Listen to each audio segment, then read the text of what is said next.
almost as much a pop culture presence in death as he was in life. He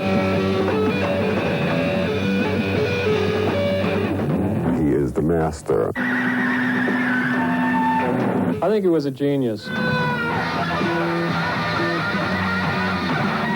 I sit there and watch this man play, and I'd be like...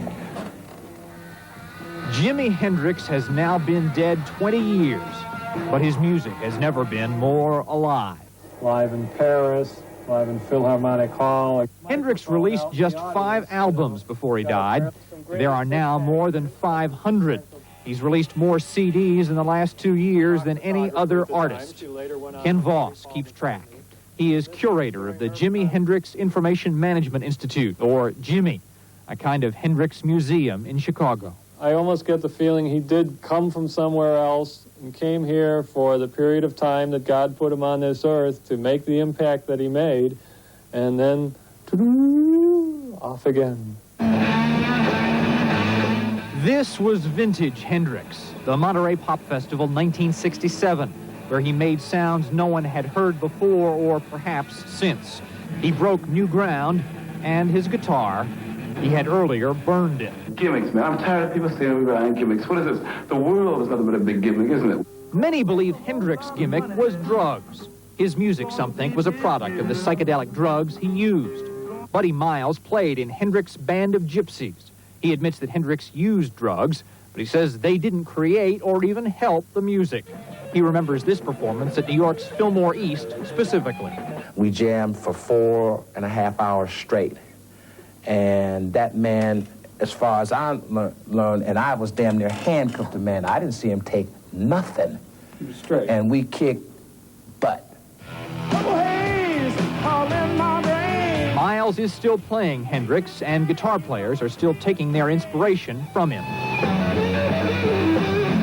He flew without a net. He tried anything.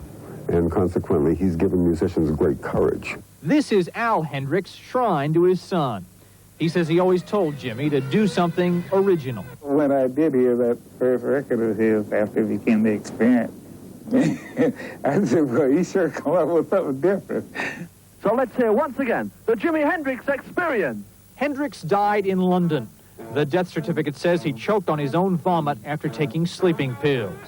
His friends say none of that is important. Children, you should better forget about what kind of joint or what kind of acid that man took, because that doesn't have anything to do with that man's beautiful music.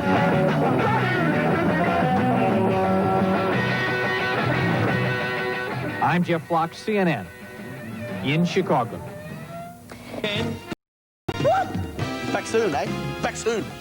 I had lots of guests, and Jimmy was one of my guests. And around that time, he and I would win awards. You know, the music papers would give out awards. He usually got best guitarist, and I got best dress girl, and best pop, really wanted female your pop award, singer. though, I bet. Yeah, I think so. Yeah. Best female pop singer and stuff like that. So we were always thrown together for photographs. We were a bit like the odd couple, but he was the sweetest Was person. he a nice person? Because Yeah. I read that.